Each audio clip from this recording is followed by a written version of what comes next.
Assalamualaikum warahmatullahi wabarakatuh. Innal hamdalillah nahmaduhu wa nasta'inuhu wa nastahdihi wa nastaghfiruh wa na'udzu billahi min shururi anfusina wa min sayyiati a'malina man yahdihillahu fala mudilla lahu wa may yudlil fala hadiya lahu. Ashhadu an la ilaha illallah wahdahu la syarika lahu wa ashhadu anna Muhammadan 'abduhu wa rasuluh. Allahumma shalli wa sallim ala sayyidina Muhammad wa ala alihi wa sahbihi ajma'in. Subhanaka la ilma lana illa ma 'allamtana innaka antal alimul hakim. Wa qur rabbi adkhilni mudkhala sidqi wa akhrijni mukhraja sidqi waj'al li min ladunka sultanan nasira. Rabbi shrah li sadri wa yassir li amri wahlul 'uqdatam min lisani yafqahu qawli, amma ba'd. Yang berbahagia Tuan Imam, Tuan Bilal, yang berbahagia pengurusi serta jawatan kuasa masjid, para hadirin hadirat yang dikasihi oleh Allah Subhanahu wa taala sekalian, alhamdulillah, syukur di atas limpahan nikmat Allah yang telah Allah Subhanahu wa taala anugerahkan kepada kita semua. Pada malam ini sama-sama kita diberikan kehidupan, kesihatan serta keafiatan, dapat sama-sama kita memanfaatkan masa yang Allah Subhanahu wa taala kurniakan untuk kita terus melakukan amal soleh, melaksanakan perintahnya. Alhamdulillah, selesai salat berjamaah, mudah-mudahan salat kita, doa kita diterima oleh Allah Subhanahu wa taala. Hadirin serta hadirat yang dikasihi oleh Allah Subhanahu wa taala sekalian, pada malam ni insya-Allah kita akan sambung setakat yang kita telah berhenti beberapa minggu yang lalu. Pada malam ni kita akan membicarakan beberapa kata nasihat yang kita petik daripada kitab Nasaihul Ibad karangan Imam Nawawi Al-Jawi Al-Bantani, di mana pada malam ni kita masuk kepada nasihat yang ketujuh. 3 perkara yang mesti diambil berat oleh orang yang berakal.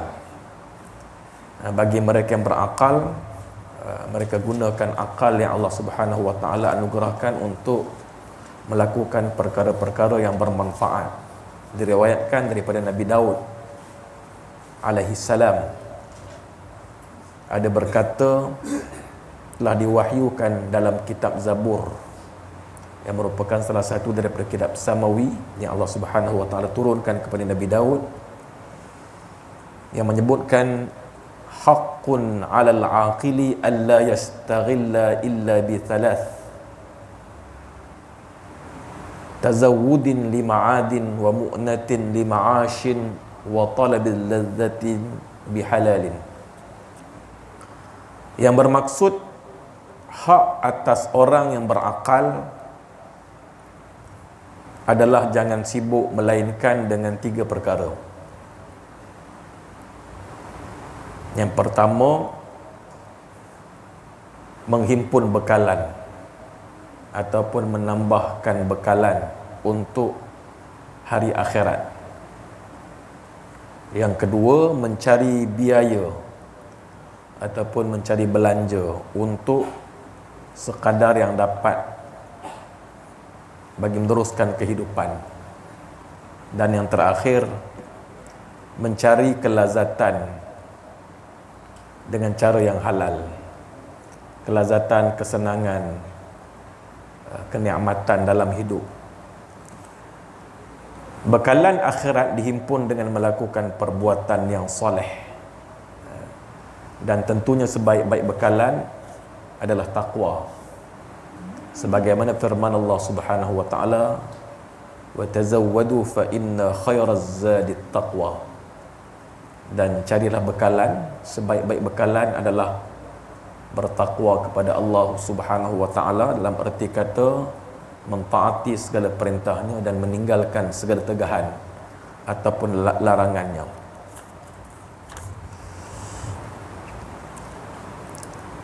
Jadi bekalan akhirat dihimpun dengan melakukan perbuatan yang soleh, kerana biaya hidup di sini merangkumi pembiayaan untuk kemudahan beribadah, juga untuk memenuhi kemaslahatan, kepentingan umum.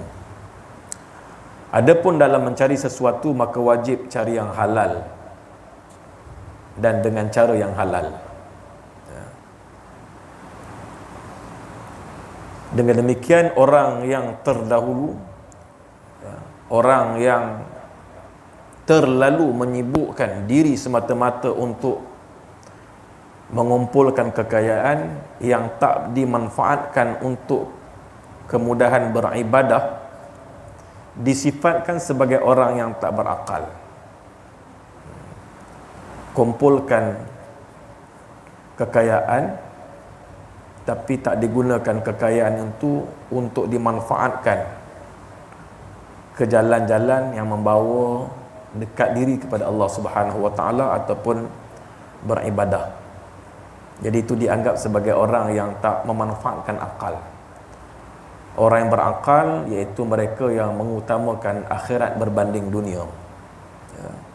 Orang yang berakal walaupun dia melaksanakan kerja yang nampak keduniaan, namun ada tujuan dan matlamat untuk akhiratnya. Perkara dunia yang dia lakukan ada niat untuk memperolehi akhirat. Barulah dia tergolong dalam golongan orang-orang yang cerdik ataupun orang-orang yang berakal, kerana digunakan potensi dunia untuk memperolehi kebaikan, seterusnya kejayaan di hari akhirat nanti. Seorang yang cerdik ialah orang yang bekerja atau beramal untuk kepentingan dirinya setelah mati. Di antara maksud sabdaan Nabi sallallahu alaihi wasallam, orang-orang yang bijaksana, orang yang bekerja, orang yang beramal untuk tujuan amalannya itu sebagai bekalan setelah mana ia meninggal dunia. Sebaik-baiknya hendaklah seorang hamba itu bekerja dan berusaha sekadar dapat mencukupi keperluan hidupnya untuk beribadah. Dan kalaulah dia seorang yang berjaya dan kaya raya, biarlah kaya raya dia seperti sahabat Abdul Rahman bin Auf dan Khalifah Uthman bin Affan, yang walaupun mereka seorang yang hartawan, namun hati mereka tetap zuhud. Kerana sebahagian hartanya dibelanjakan, digunakan, dimanfaatkan untuk menegakkan perjuangan agama, perjuangan Islam. Sungguh pun demikian, sebarang harta kekayaan tersebut mestilah diperolehi dengan cara yang halal dan diagihkan pula, dibelanjakan pula kepada jalan-jalan yang halal. Kerana semua itu nanti akan dihisab, akan disiasat dari mana suatu harta itu diperolehi dan ke mana pula ia dibelanjakan. Kita dituntut untuk memperolehi kesenangan dunia, namun kesenangan dunia itu atas tujuan untuk beroleh kebaikan di hari akhirat. Perolehinya dengan cara yang halal dan digunakan ke tempat-tempat yang diizinkan, yang dihalalkan oleh syarak. Jadi itulah yang dikehendaki, kerana semua perkara yang kita perolehi di dunia ini akan ditanya oleh Allah Subhanahu wa taala dari mana dan ke mana ia dibelanjakan. Jadi itu apa yang telah dipesan oleh Nabi Daud seperti yang terakam dalam kitab Zabur yang saya nukilkan daripada kitab ini. Dan seterusnya kita lihat satu sabdaan Nabi sallallahu alaihi wasallam yang mana keseluruhannya menceritakan tentang 3 penyelamat, 3 pembinasa, 3 darjat dan 3 kafarah, penebus dosa. Dari Abdul Rahman bin Sakhr, Abu Hurairah radhiyallahu anhu, dia berkata Nabi Muhammad sallallahu alaihi wasallam bersabda yang berbunyi, salasun munjiyatun wa salasun muhlikatun wa salasun darajatun wa salasun kafaratun, ammal munjiyatu fa khasyatullahi ta'ala fis sirri wa alaniyah wal qasdu fil faqri wal ghina wal adlu fil ridha wal ghadab wa ammal muhlikatu Fasyuhun syadidun wa hawa muttaba' wa i'jabul mar'i bi nafsihi wa amma ad-darajatu fa ifsha'us salam wa it'amut ta'am was salatu bil lail wan nasu niyam wa ammal kafarat fa isbaghul wudu fis sabarat wa naqlul aqdami ilal jama'at wa intizarus salati ba'das salah. Hadis yang agak panjang yang menceritakan perkara yang amat bermanfaat untuk kita semua yang perlu kita hayati, iaitu 3 perkara penyelamat, 3 perkara perosak ataupun pemusnah yang membinasakan, dan 3 perkara yang dianggap sebagai penebus dosa, kafarah, penghapus dosa. Wa ammal munjiat, ada pun perkara-perkara yang menyelamatkan manusia, iaitu fa khasyatullahi ta'ala fis sirri wa alaniyah, takutkan Allah sama ada dalam keadaan sunyi ataupun di tempat umum, sama ada duduk seorang diri ataupun di tengah khalayak. Jadi bukan senang untuk kita takutkan Allah Subhanahu wa taala dalam keadaan kita berseorangan, terutama di tempat-tempat yang khalayak tidak mengenali kita, berada di tempat-tempat yang terpencil ataupun berada di luar negara, di tempat yang orang tak kenal kita. Pada waktu itulah merupakan satu keadaan dan suasana yang benar-benar menguji kita, sama ada kita benar-benar bertakwa kepada Allah Subhanahu wa taala ataupun sebaliknya, kerana pada waktu itu orang tak mengenali kita. Kita boleh berbuat apa saja yang kita nak. Jadi yang Allah Subhanahu wa taala kehendaki, yang merupakan perkara yang menyelamatkan kita, ialah takutkan Allah dalam keadaan sunyi dan terang-terangan. Terang-terangan ni kebiasaannya kita akan boleh laksanakan, kerana ia terdedah kepada perkara yang boleh menjatuhkan maruah, menjatuhkan kedudukan, memalukan kita. Jadi oleh kerana itu, disebabkan rasa malu, disebabkan boleh jatuh maruah, maka perkara itu mendorong kita untuk kita jaga diri. Mungkin ada di sana niat tak melakukan dosa itu kerana makhluk, kerana di khalayak, tapi tetap kita dituntut untuk menjaga perilaku daripada melakukan perbuatan-perbuatan yang dilarang oleh Allah Subhanahu wa taala. Dan tentunya mereka yang takutkan Allah Subhanahu wa taala pada 2 keadaan, sir ataupun alaniyah, dalam keadaan seorangan, dalam keadaan di tempat sunyi ataupun di khalayak ramai. Jadi itu perkara yang menyelamatkan kita. Wal qasdu fil faqri wal ghina, maknanya ialah sederhana, berjimat cermat. Wal qasd, berjimat cermat, tidak membazir, sama ada dalam keadaan kita tidak memiliki apa-apa, ataupun dalam keadaan yang kita kaya raya. Jadi pada dua-dua keadaan ini kita diminta untuk berjimat cermat, diminta untuk berpada-pada menggunakan apa yang Allah Subhanahu wa taala rezekikan kepada kita. Mungkin kita boleh jimat waktu kita tak ada, tetapi jarang-jarang orang yang boleh berjimat cermat bila mana Allah bagi ujian kekayaan.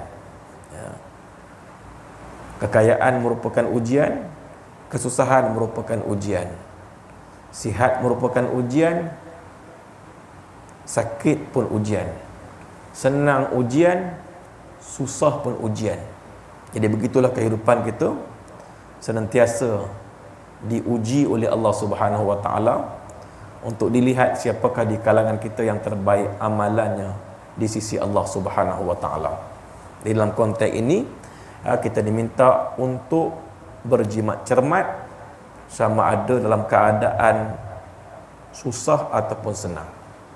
Dan seterusnya, wal adlu fir ridha wal ghadab, berlaku adil. Kita diminta untuk berlaku adil. Dalam Quran minta kita berlaku adil. Berlaku adillah kamu. Berlaku adillah kamu. Dia akan mendekatkan kamu kepada ketakwaan. Jadi bukan senang untuk kita berlaku adil dalam keadaan rida dan dalam keadaan marah. Waktu rida mungkin mudah, tetapi waktu kita sedang marah, pada waktu itu manusia hilang pertimbangan, susah nak berlaku adil. Oleh kerana itulah maka ketika kita dalam suasana didatangi perasaan marah melampau, maka kita rehat seketika, bertenang seketika, bersabar seketika sebelum kita membuat keputusan, kerana dibimbangi keputusan pada waktu itu menyebabkan kita tidak berlaku adil kepada manusia.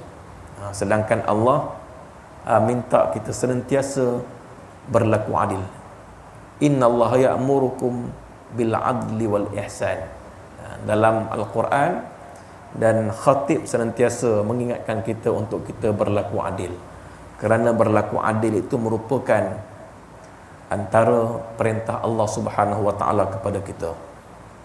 Berlaku adil sama ada dalam keadaan kita redha ataupun dalam keadaan kita sedang memarahi seseorang.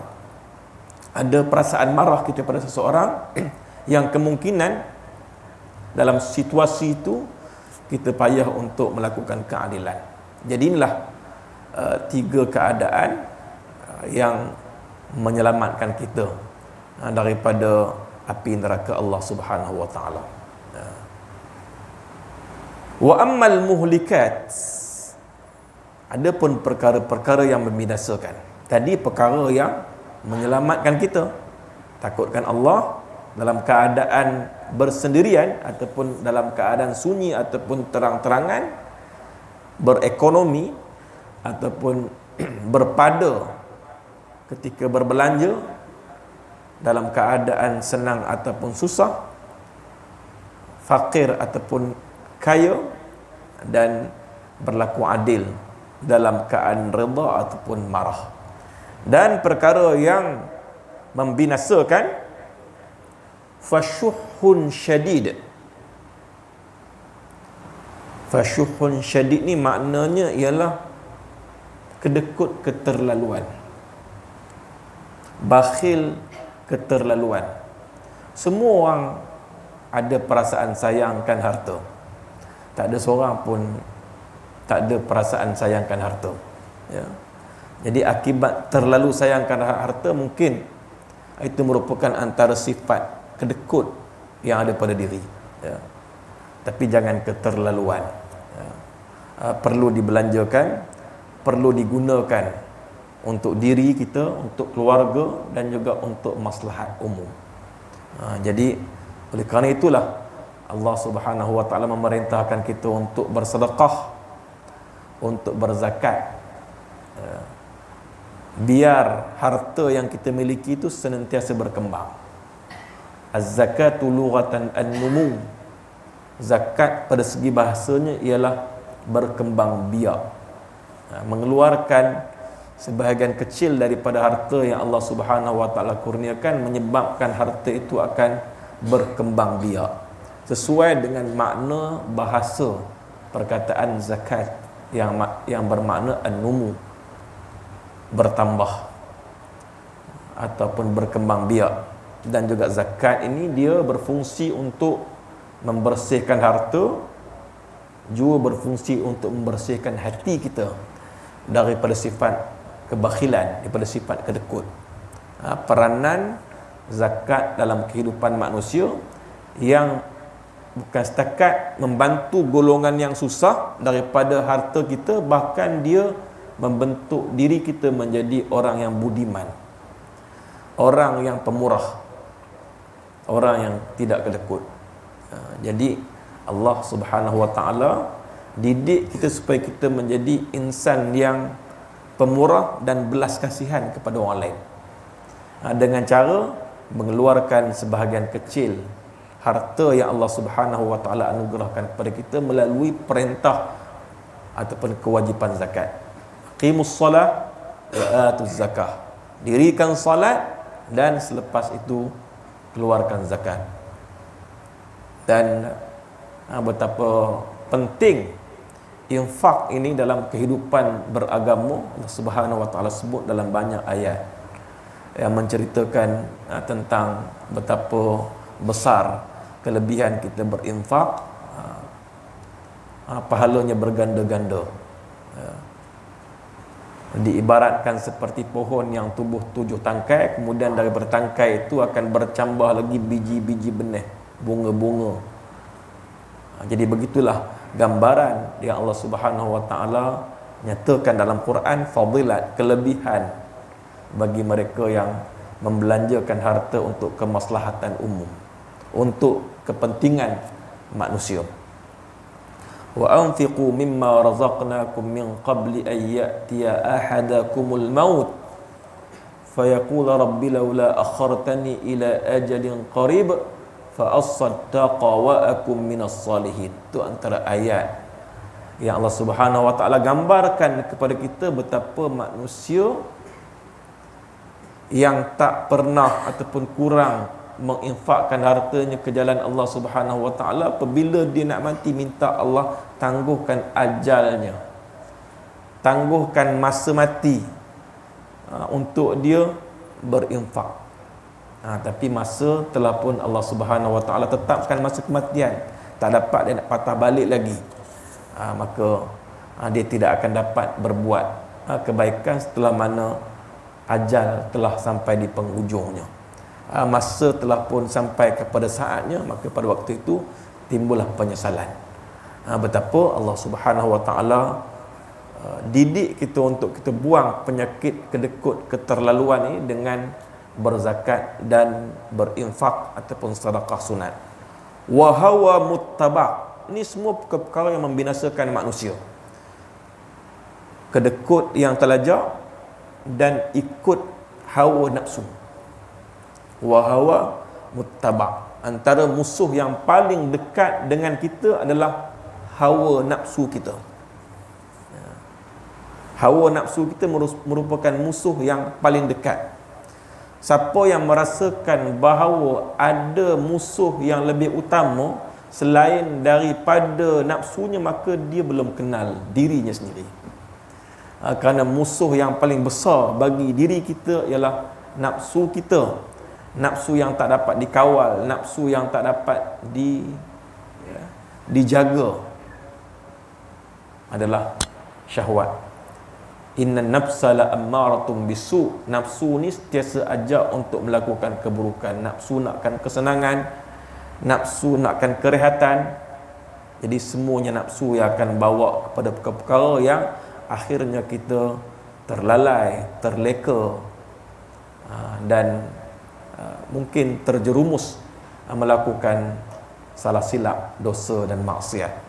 Jadi itu semua angkara kerja-kerja nafsu. Nafsu yang tak dapat dikawal kerana akal tak diisi dengan ilmu. Akal tak diisi dengan ilmu, maka kehidupan tak dipandu dengan petunjuk Allah Subhanahu Wa Taala. Kerana akal tak diisi dengan ilmu. Bagaimana nak beroleh kefahaman? Usaha untuk mencari ilmu tiada. Bagaimana Allah nak bagi hidayah? Kerana usaha untuk memperoleh hidayah pun tak ada. Sedangkan kefahaman Allah yang kurniakan, jua hidayah merupakan kurniaan Allah Subhanahu Wa Taala. Apabila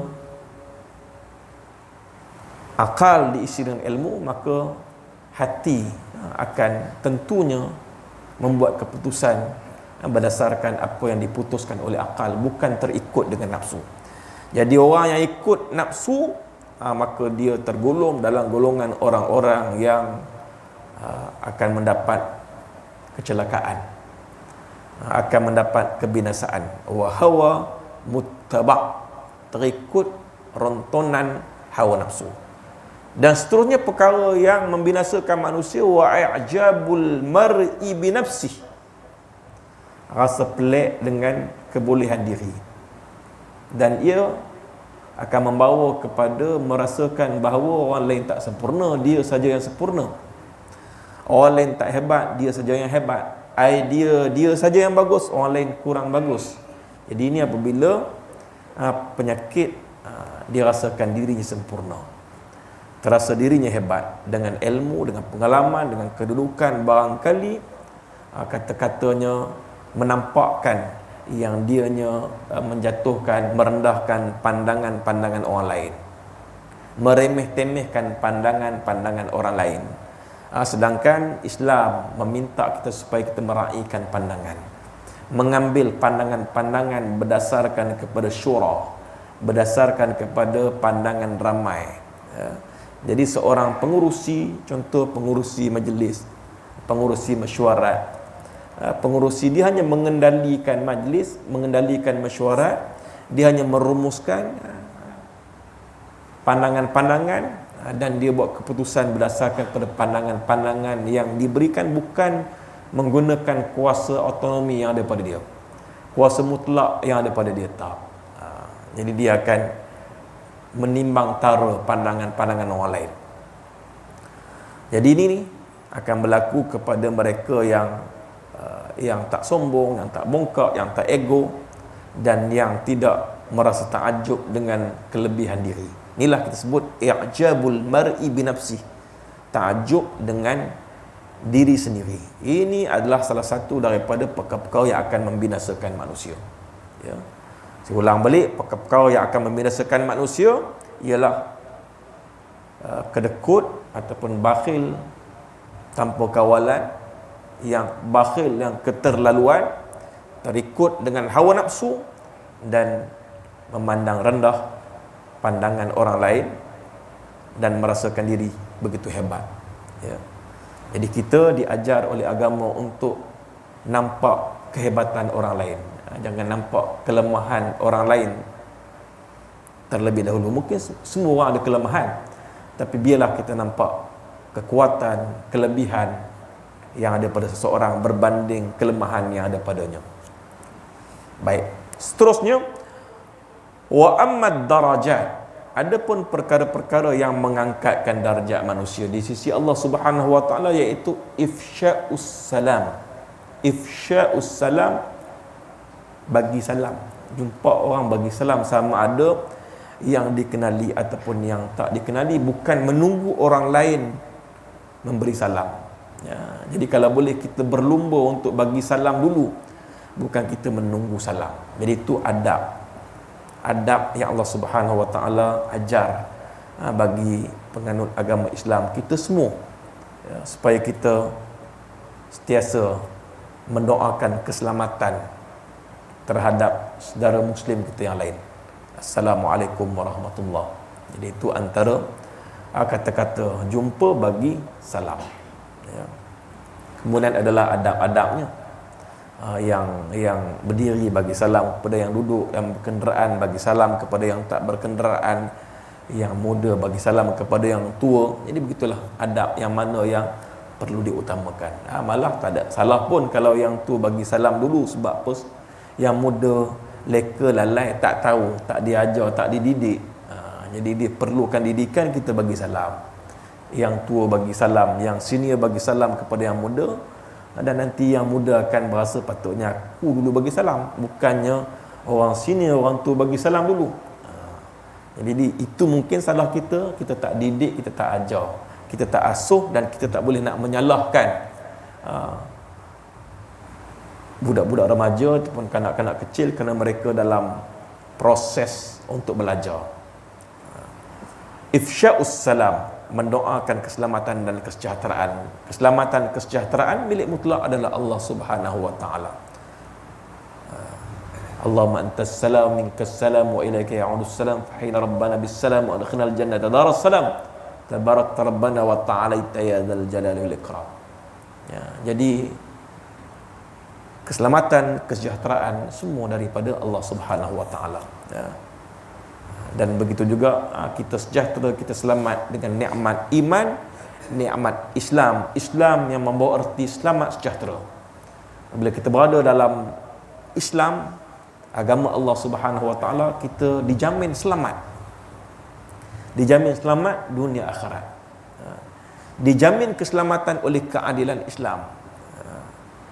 Kerana maruah kita dijaga, harta benda kita dijaga, nyawa kita dijaga, dan perkara asas dalam agama dijaga oleh syariat Allah Subhanahu wa taala. Tu Islam, nikmat beragama. Hingga kan pada malam ni kita dapat menikmati nikmat agama, rasa tenang, rasa lapang, rasa bahagia dapat datang ke surau, duduk dalam masjid, beriktikaf, dengar pula majlis ilmu, tambah ilmu, tambah kefahaman, tambah penghayatan. Kita rasa lapang, kita rasa tenang dengan nikmat ini, dan tak lain tak bukan dia merupakan nikmat yang cukup bernilai, nikmat iman dan juga nikmat Islam. Wa kafa bihi min ni'mah, cukup dengan kedua nikmat ni untuk membahagiakan kita di dunia dan di akhirat.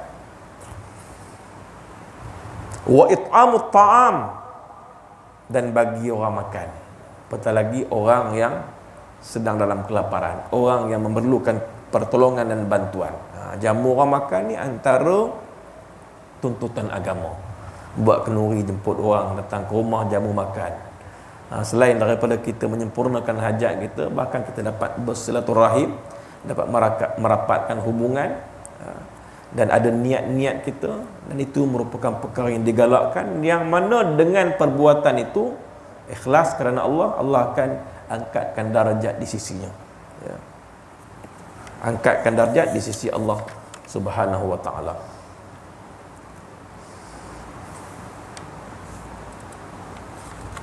Dan seterusnya, was-salatu bil-laili wan-nasu niyam. Was-salatu bil-laili wan-nasu niyam. Jadi ini perkara yang mengangkat darjat solat malam. Solat waktu malam, dan pada keadaan itu orang lain pakat tidur. Di saat manusia tidur, di saat itu kita bangun. Bangun untuk menghadap Allah Subhanahu wa taala melalui solat, ya, melalui zikir dan seumpamanya. Disebutkan dalam hadis ini solat malam, tahajud. Solat dimulai dengan solat tasbih ke, solat apa lagi, solat hajat ke, solat istikharah ke. Jadi itu antara salat-salat yang boleh kita laksanakan pada waktu malam. Kerana bangun untuk salat malam ni tentunya kita benar-benar tulus ikhlas kepada Allah Subhanahu wa taala, sebab orang tak nampak. Kalau nak riak pun tak nampak. Melainkan kalau kita ni lah, kalau kita masuklah WhatsApp, bangun subuh, qiyamul lail. Contoh WhatsApp pagi buta 3 pagi tu ajak orang kejut subuh, kan? Itu atas niat masing-masing lah. Kalau niatnya betul, dapatlah pahala. Tapi kalau niatnya sebab nak bagi tahu ke ahli grup kata dia bangun subuh, jadi tak adalah pahala. Jadi itu atas niat masing-masing, atas niat masing-masing. Sebab itulah perlu kita memperbaharui niat, perlu kita memperbetulkan niat, kerana zahir perbuatan cantik dah waktu malam, orang lain tidur, dan pada waktu itu kita bangun. Dan bangunnya kita pada waktu itu tak lain tak bukan sebab kita ada sesuatu dengan Allah Subhanahu wa taala, untuk kita mengadu, untuk kita merayu kepada Allah untuk bagi kesenangan, kemudahan, takwa, hidayah, petunjuk, dan bagai-bagailah bagi anak zuriat, cucu cicit kita menjadi anak-anak generasi yang soleh. Jadi itu antara niat kita bangun waktu malam, dan Allah dengar apa rayuan, apa rentihan, apa doa kita. Jadi ini adalah perkara yang mengangkatkan darjat kita di sisinya. Jadi apabila darjat kita tinggi di sisi Allah, insya-Allah Allah SWT akan perkenan apa yang kita nak, ya. Allah Subhanahu wa taala akan perkenan apa yang kita nak, ya. Tambahan pula di waktu di usia yang ramai pencen, contohnya pangkat bapa, pangkat mak kepada saya yang ada dalam masjid ni, mudah-mudahan Allah bagi masa kita, Allah bagi kesihatan, kita gunakan untuk basahkan lidah kita, bibir kita dengan zikir kepada Allah Subhanahu Wa Taala, sentiasa berdoa jadi untuk Allah Subhanahu Wa Taala bagi zuriat kita zuriat yang soleh dan salihah yang akan mendoakan kita. Generasi kita generasi yang soleh dan salihah yang mendoakan kita, yang menguntungkan, yang membawa kebaikan dunia akhirat.